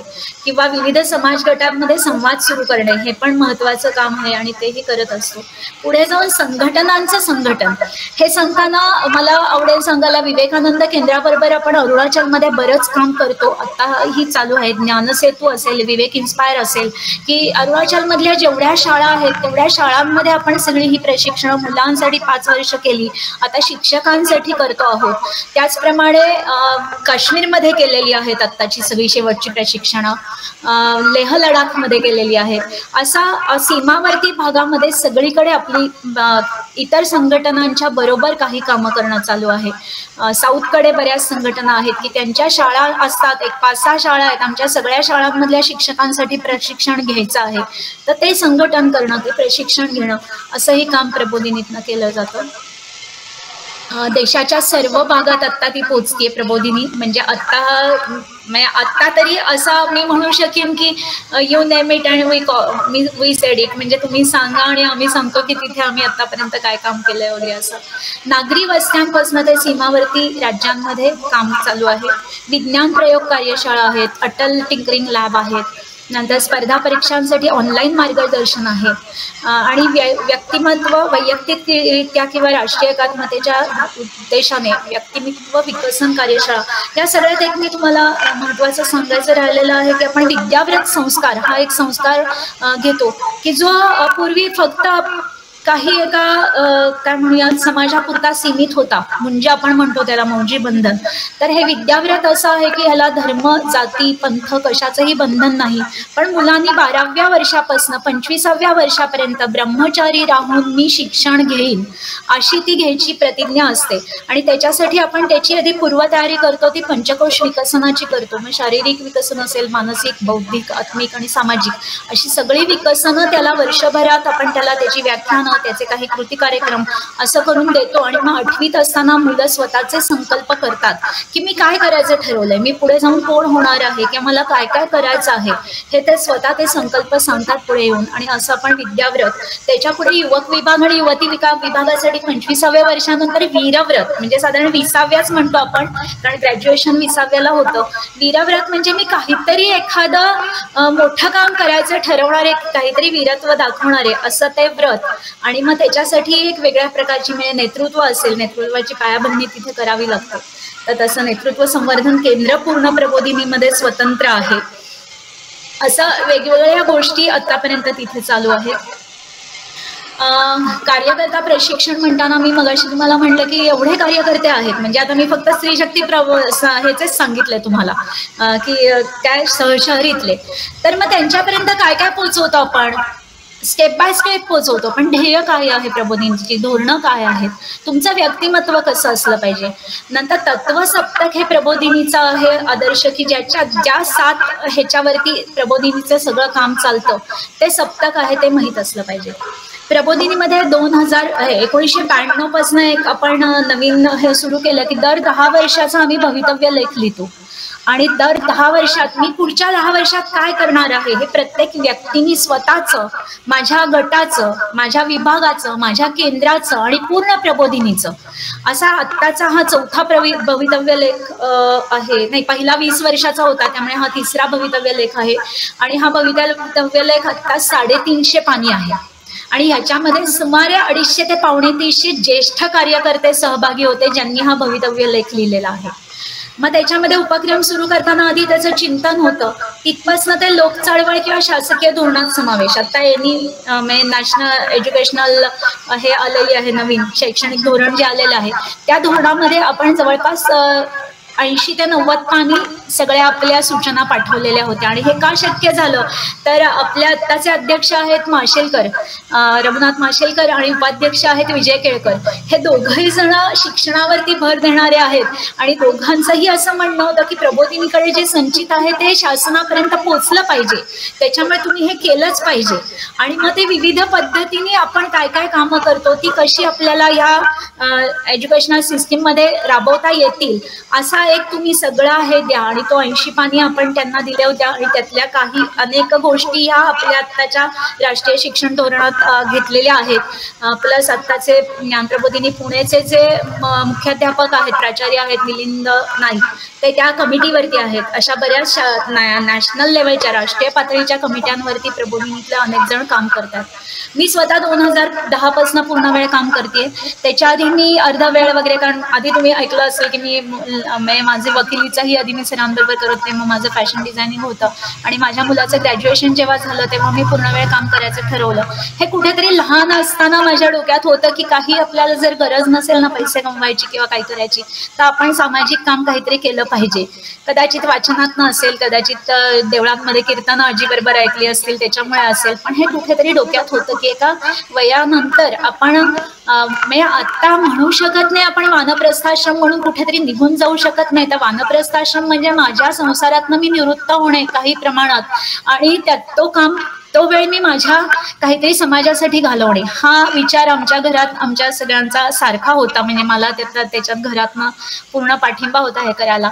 आणि मग मी असं कुठे काम करू असं माझ्या डोक्यात सतत चाललेलं असायचं. जरी प्रबोधिनीत मी जात होते तरी पूर्ण वेळ काम करीन का मी इथे, असं मला फारसं कधी आधी वाटलं नव्हतं. पण 2009 साली मी जर्नालिझम केलं आणि ते झाल्यानंतर मला आमच्या संचालकांनी माननीय गिरीशरावांनी विचारलं की तुम्ही वृत्ताची जबाबदारी घ्याल का, मासिक वृत्त आपलं निघतं दर महिन्याला त्याची. आणि मी घ्यायला मी हो म्हटलं लगेच.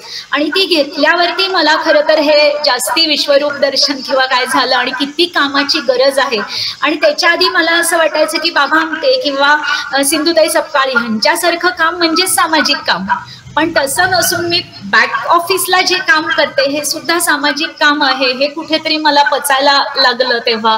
आणि तेव्हापासून मग मी पूर्ण वेळ काम करायचं ठरवलं. आणि प्रबोधिनीमध्ये प्रतिज्ञांची मांडणी आहे. प्रथम प्रतिज्ञा ही तुम्ही देशासाठी काहीतरी काम करणं, द्वितीय प्रतिज्ञा ही प्रबोधिनीच्या मार्फत काम करणं, तृतीय प्रतिज्ञा ही संचालक किंवा प्रबोधिनीच्या आदेशानुसार करणं, आणि चतुर्थ प्रतिज्ञा ही पूर्णपणे संन्यासयुक्त प्रबोधिनीचं काम करणं. आता प्रबोधिनीत 4 जण आहेत की जे संन्यासयुक्त काम करतात.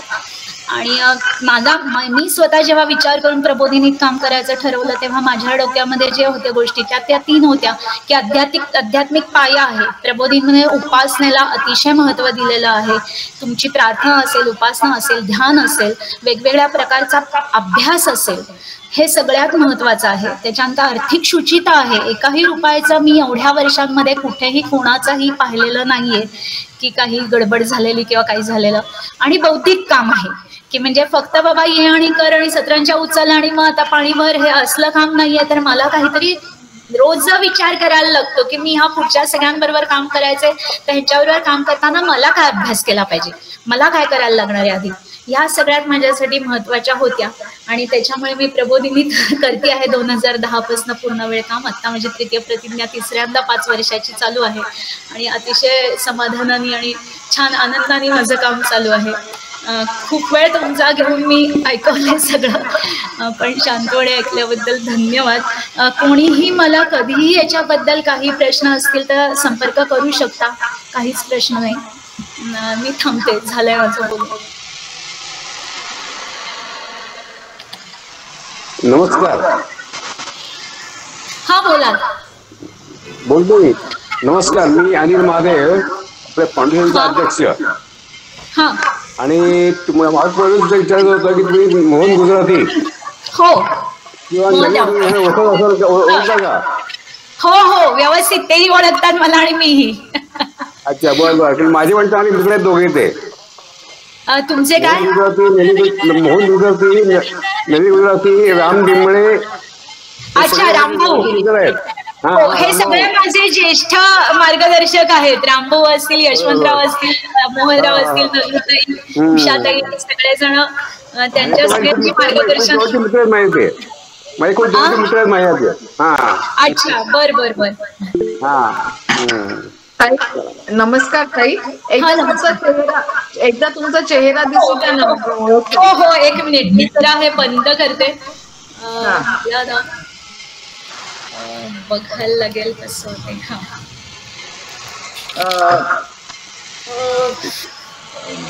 खाली मी तेजश्री आठवले बोलते आहे आणि खाली असं सिम्बॉल दिसेल बघा. हो, मी केला माझा हे चालू, पण मला काहीतरी स्टॉप शेअर त्याचा चौकोन सिम्बॉल दिसेल. शेअरचं बटन आहे त्याच्यावर क्लिक कर. Stop presentation. आणि आता तुझा कॅमेरा चालू कर. होत नाहीये तो. कांट यूज युअर कॅमेरा म्हणतोय.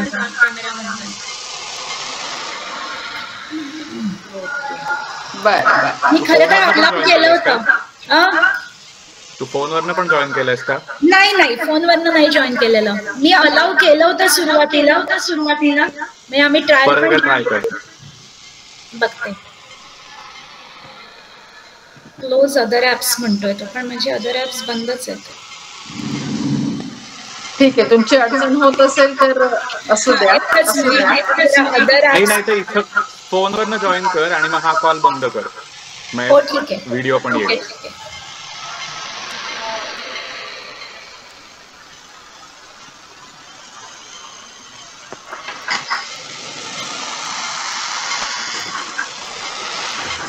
छान सांगितली माहिती ताई, तुम्ही खूप खूप सुंदर सांगितली. एवढं प्रचंड मोठं कार्य चालू आहे, माहितीच नव्हतं. खरंच असं होतं बऱ्याच वेळा की माहित नसतं बऱ्याच जणांना की प्रबोधिनी म्हणजे शाळा आणि संस्कार एवढंच माहित असतं.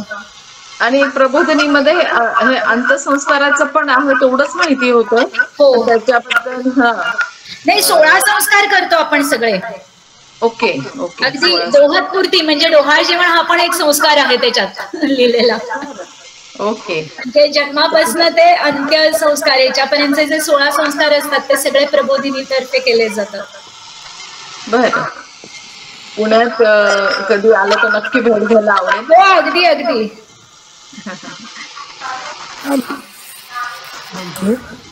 एकच मिनिट, मी ह्याच्यावरनं जॉईन होते मोबाईलवरनं आणि मग कदाचित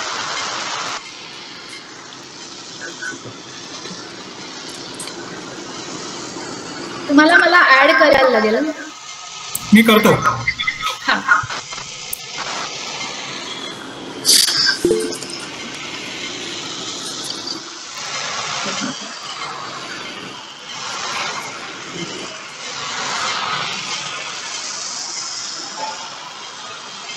यस, आता तुमचा चेहरा दिसतोय. नाही, आम्हाला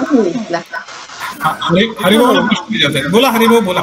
मला प्रश्न विचारायचा आहे. म्हणजे मी खरं आपल्याला लिहून पाठवलेलं आहे मेसेजेसच्या ह्याच्यामध्ये, कदाचित तुम्हाला वाचायला नाही, पण मी थोडक्यात सांगतो की आपण ज्या आता ॲक्टिव्हिटीज सांगितल्या त्या खरोखरच स्पृहणीय आहेत. आणि साधारणपणे मी ज्ञानप्रबोधिनीचा प्रवास हा पाहिलेला आहे आणि त्यांचं कार्यही पाहिलेलं आहे.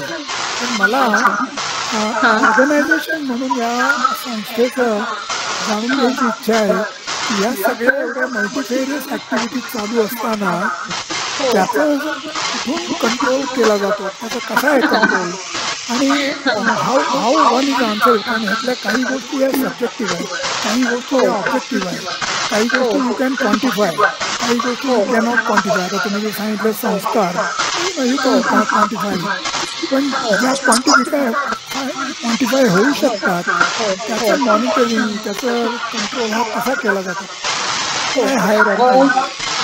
हायरार्की म्हणताना आता संचालक जे आहेत ते सगळ्यात प्रमुख आहेत. माननीय गिरीशराव बापट आता संचालक आहेत प्रबोधिनीचे. त्याच्यानंतर एक मंत्रणा समिती असते. मंत्रणा समिती म्हणजे ज्येष्ठ कार्यकर्ते, आता जे म्हटले होते यांनी रामभाऊ वगैरे, हे सगळे मंत्रणा समितीत असलेले कार्यकर्ते आहेत. यशवंतराव, उषाताई, वामनराव म्हणजे भाऊ वगैरे. त्याच्यानंतर एक मध्यवर्ती समिती आहे. मध्यवर्ती समितीमध्ये मोहनराव गुजराती आहेत, नलुताई आहेत, असे ज्येष्ठ कार्यकर्ते हे सगळे मध्यवर्ती समिती आहेत. त्याच्यानंतर विस्तारित मध्यवर्ती समिती एक आहे, त्याच्यामध्ये साधारण 60 ते 70 कार्यकर्ते आमच्यासारखे आहेत. मग अशा विविध समित्या आहेत आणि आमच्या सगळ्यांचं म्हणजे आता तृतीय प्रतिनिधांची दर महिन्याला एक बैठक गिरीशराव स्वतः घेतात. नंतर प्रत्येक केंद्राला त्यांची महिन्यातनं 2दा भेट असते. तिथे सगळ्यांची निवेदनं असतात, गृहभेटी असतात आणि हे प्रत्येक जण आपापलं काम आपापल्या विभागाचं केंद्राचं. मी आता जे म्हणलं तुम्हाला की मी गेले 12 वर्ष वृत्त करते, तर सुरुवातीला जेव्हा मी वृत्त करत होते म्हणजे मासिक वृत्त जे प्रबोधिनीच्या संपूर्ण कामाचं, तर तेव्हा ते माझ्याकडे लेखी स्वरूपात यायचं आणि हाताने लिहिलेलं हे काहींचं पोचायचं काहींचं नाही. हळूहळू बदल करत करत आता ते सगळं ऑनलाईन येतं मला आणि मिनिमम ते 60 ते 70 पानं हे वृत्त असतं संक्षिप्त. आणि त्याच्यानंतर आम्ही त्यातलं 6 पानं करतो की जे फक्त सगळ्यांपर्यंत पोहोचवलं जाईल. जे आता आमचे 4 आता तत्व आहेत, ज्या 4 तत्वांवर ह्या पुढच्या 10 वर्षात काम चालणार आहे. समावेशकता आहे, विस्तार आहे, अशा तत्वांवरती जे काम चालू आहे तेवढेच काम आम्ही त्या 6 पानांमध्ये करतो. असं त्रैमासिक वृत्त असतं, वार्षिक वृत्त असतं. ही सगळे वृत्त असतात, ही आपली कामाची निवेदनं असतात आणि हे सगळा कंट्रोल हा सगळा एकमेकात असतो. म्हणजे शिक्षण म्हणताना असं तुम्ही म्हणता ते बरोबर आहे की जेव्हा शिक्षिका असते शाळेतली तेव्हा तिला असं वाटतं की मी शाळेची शिक्षिका आहे, मी काही संघटनेची नाही आहे. म्हणजे आता एकाच याच्यात संघटना आणि शाळा हे दोन्ही आहेत, पुढे ज्ञान प्रबोधिनी किंवा कुठे. आणि मग तेव्हा तो संघटना का संस्था हा जो पहिल्यांदा यायचा बॅरियर असायचा किंवा क्लाश असायचा ते हळूहळू कमी होत संस्थेतले सगळेजण हे संघटनेचे कार्यकर्ते आहेतच. म्हणजे जरी शिक्षक असला तरी त्यांनी प्रबोधिनीचा कार्यकर्ता म्हणूनच शिकवलं पाहिजे. त्याच्या शिक्षणामध्ये शिकवण्यामध्ये हे सगळे आयाम आलेच पाहिजेत. मग त्या शिक्षकांचंही प्रशिक्षण असतं. जसं मी आता तुम्हाला विद्याव्रत आणि वीरव्रत सांगितलं तसं गेले 3 वर्ष आचार्य व्रत म्हणून आपल्याकडे घेतलं जातं आणि ह्या सगळ्या शिक्षकांना त्याच्यासाठी आधी प्रशिक्षण देऊन ते मग ते व्रत घेतात. हे माझं व्रत आहे, मी शिकवणं आहे. मग त्यावेळेस राहत नाही मी संस्थेचा पदाधिकारी आहे, मी संस्थेचा नियुक्त कार्यकर्ता आहे का मी स्वयंसेवी कार्यकर्ता आहे. अशा पद्धतीने काम चाललेलं असतं.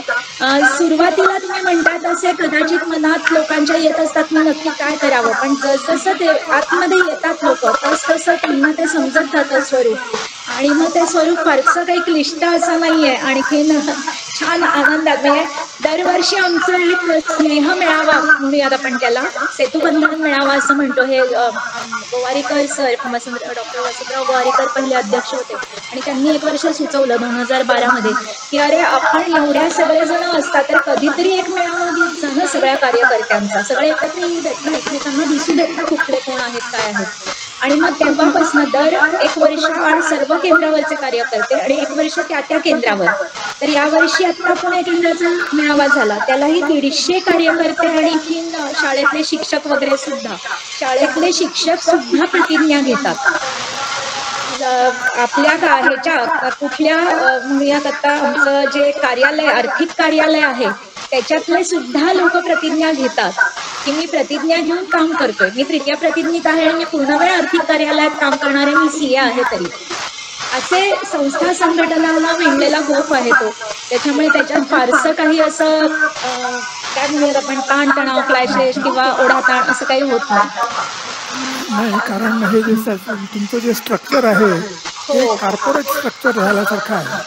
आणि मग ते कॉर्पोरेट झाल्यानंतर मग त्याच्यामध्ये काही म्हणजे मीटिंग असली की अजेंडा असलाच पाहिजे आणि मीटिंग झाल्यानंतर त्याचा रिपोर्ट झालाच पाहिजे, हे मॅन्डेटरी आहे.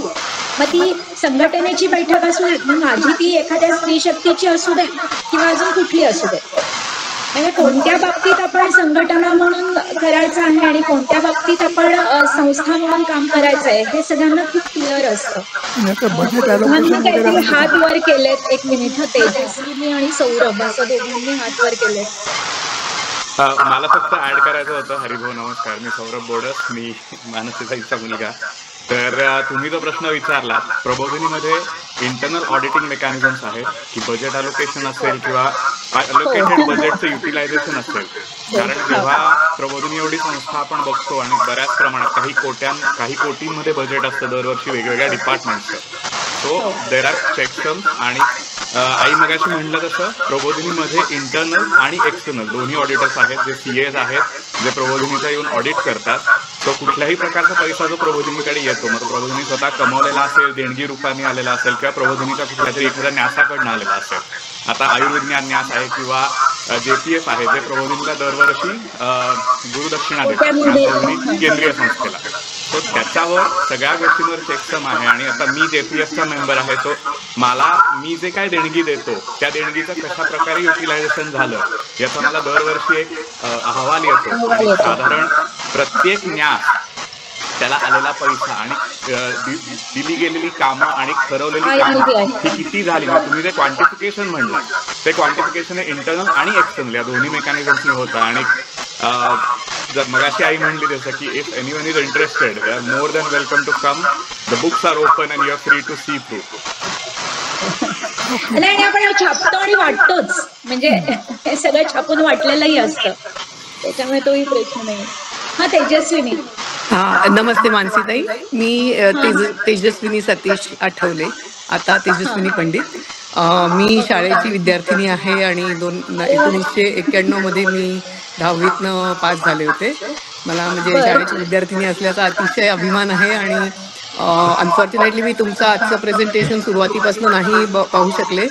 तर एक फक्त छोटीशी विनंती होती की आजचं प्रेझेंटेशन तुम्ही शेअर करू शकलात तर खूपच छान होईल. एक तर म्हणजे पूर्वी विद्यार्थिनी असताना तुम्ही आत्ता जे बोलत होतात मला आठवतंय की जसं शिक्षक हे कार्यकर्ते आहेत, जसे तुम्ही सर्वजण आहातच, तसे आम्हालाही शाळेत असताना जेव्हा आम्ही गावी जायचो, गावांमध्ये जाऊन काम करायचो, तेव्हा एक कार्यकर्ता असल्याचं एक छान फिलिंग यायचं. अजूनही म्हणजे तुमच्या सगळ्या ऐकून मला अगदी आठवणींना उजाळा आल्यासारखं झालं. आणि मला एक आणि अजून फक्त विचारायचं होतं की मला समजा फाउंडेशनचे म्हणजे सदस्य व्हायचं असेल आणि मलाही काही वार्षिक देणगी आपल्या कार्यासाठी द्यायची असेल तर त्याच्यासाठी काय म्हणजे हे आहे प्रोसिजर ती आपण कळवली तर खूप चांगलं होईल. हो, अगदी. म्हणजे आपल्याकडे वेगवेगळ्या प्रकारचे फंड्स येतात की जे भारतीय रहिवासी आहेत त्यांच्यासाठी, अनिवासी आहेत त्यांच्यासाठीचा वेगळा असतं. असं सगळं आपल्याकडे अकाउंट्स आहेत, त्याचं मी डिटेल्स देऊ शकते. तुम्ही ते ऑनलाईन किंवा चेकद्वारा कसेही देऊ शकता, कॅश स्वीकारत नाही. आणि दुसरं की तुम्ही अजून काय प्रश्न विचारला. हां, तुम्ही माझी विद्यार्थी संघटनेला मी तुम्हाला नंबर पाठवते, तुम्ही कॉल करा. आत्ता जे बघतात 2 जण, त्यांनी कोणी तुम्हाला वार्षिक सदस्यत्व असतं नाही तर आजीवन सदस्यत्व असतं, कोणतंही तुम्हाला घेता येईल त्याचं. नक्की नक्की, मी अगदी आनंदाने करेन. हो, चालेल. आणि हा जो प्रोग्राम आहे तेजस्विनी, हा आपण युट्यूब वरती नंतर प्रसारित करत असतो. आपल्या फाउंडेशनचे जे युट्यूब चॅनल आहे तर हा प्रोग्राम हा परत प्रसारित होईल. त्यावेळेस हा सुरुवातीपासून तू म्हणालीस की मिळालं नाही ते तुला त्याच्यात पाहता येईल. नक्की नक्की बघीन.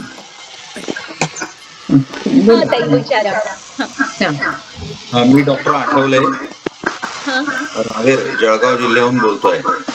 आमच्या इकडे बऱ्याचशा शाळा अशा आहेत म्हणजे सरस्वती एज्युकेशन सोसायटीच्या जळगाव जिल्ह्यामध्ये काही ठिकाणी. तर या शाळांना माहिती होण्यासाठी ज्ञानप्रबोधिनीची, कारण यांच्यात जे चालणारं कार्य आहे ते स्वामी विवेकानंदांच्या या दृष्टीनेच बऱ्याचशा गोष्टी त्या ठिकाणी चाललेल्या आहेत. तर या मी येते, माझ्याकडे यावर्षी जळगाव जिल्हा आहे. अच्छा, इकडे येणार आहात. विस्तार कार्य दिशेत मी काम करते. विस्ताराचं काम माझ्याकडे आहे, म्हणजे जे वृत्त सांगितलं तसंच विस्ताराचंही काम आहे. आणि विस्तारामध्ये या आत्ताच्या पुढच्या 5 वर्षांसाठी नाशिक आणि जळगाव असे 2 जिल्हे माझ्याकडे दिलेले आहेत. त्याच्यामुळे मी कधीतरी जळगावला येणारच आहे. तुम्ही बोलवा, मी नक्की येते. काहीच प्रश्न इयत्ता वगैरे काही असं त्याला हे आहे काय कुठल्या इयत्तेसाठी किंवा काही नाही, ऍब्सोल्युटली नाही. आपलं 0 म्हणजे वयवर्ष 0 ते 80 काय किती असं कुठेपर्यंत कितीपर्यंत काम चालतं, काही प्रश्न नाही. ओके. जळगावला येणार असाल तेव्हा आमचा नंबर आहे, याच्यावरती आलेला असेल नक्की नक्की नक्की नक्की त्याच्यावरती आम्हाला कळवा नक्की. नक्की नक्की. छान वाटलं, खूपच नवीन माहिती मिळाली. हो, धन्यवाद. तेजस्वी आठवले आणि मिलिंद आठवले यांना अजून काही प्रश्न आहेत का? नाही, विचारून झालेत, आता जस्ट विचारलं. मिलिंद आठवले. थोडा खाजगी प्रश्न आहे.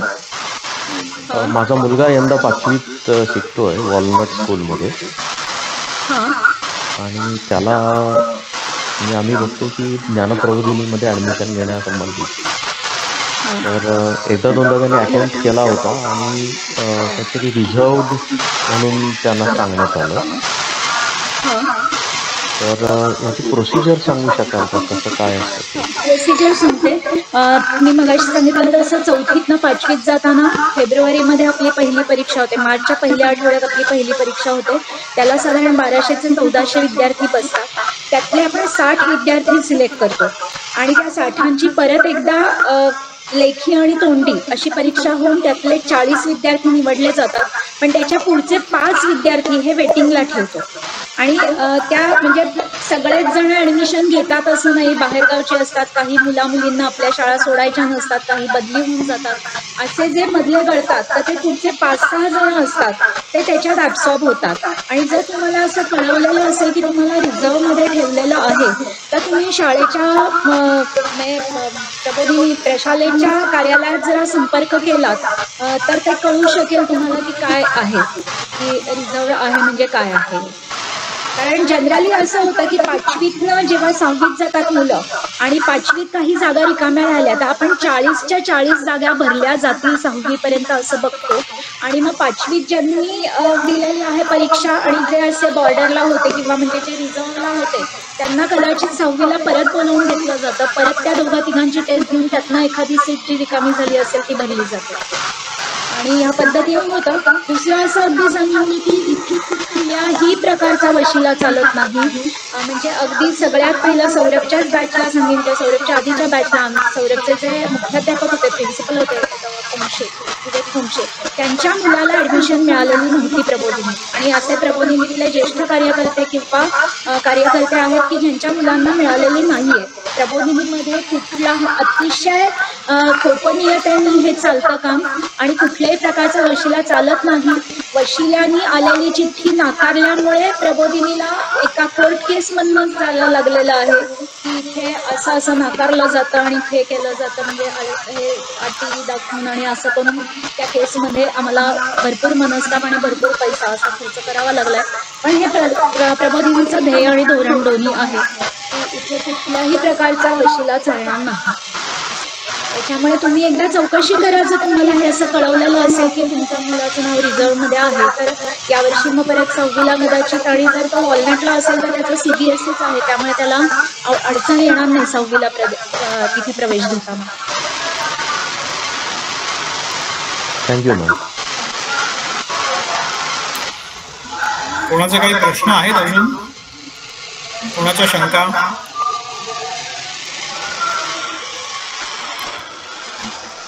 हरकत नाही. मानसीताई, आभार प्रदर्शनाची एक औपचारिकता असते पण ती आपल्याला करायला लागते. ज्ञानप्रबोधिनी आणि ज्ञानप्रबोधिनीच्या शिक्षण पद्धतीची आपण खूप छान माहिती आम्हाला दिली. त्यात विद्यार्थ्यांचा विकास कसा व्हावा हे आपण सुंदर प्रकारे केलं. मला विशेषतः ज्ञानप्रबोधिनीच्या प्रशाला, त्यांचे संस्कार, खंड, शाळा याबद्दल ऐकून फार बरं वाटलं. पूरक शिक्षण, छात्र प्रबोधन, स्त्री शक्ती प्रबोधन हे असे वेगवेगळे विषय आहेत. ते मलाही कल्पना नव्हती याची आणि आमच्यावर आपल्या झालेल्या बऱ्याच लोकांनाही त्याची कल्पना नसेल. ग्राम विकास वेगळा आयाम आहे. हे सगळं आपण विस्तृतपणे मांडलं. त्या सगळ्याबद्दल आपल्या आठवले परिवारातर्फे खूप खूप आभार. आणि आज या कार्यक्रमामध्ये जे सगळेजण जॉईन झाले त्या सगळ्यांचे धन्यवाद. मलाही खूप छान वाटलं की मी म्हटलं तसं माहेरच्या मंचावर माहेर वाचनींना बोलायला मिळतच नेहमी, तरी छान वाटलं. चालेल, थँक्यू सो मच. भेटूया, पुन्हा भेटूया. नक्की भेटू.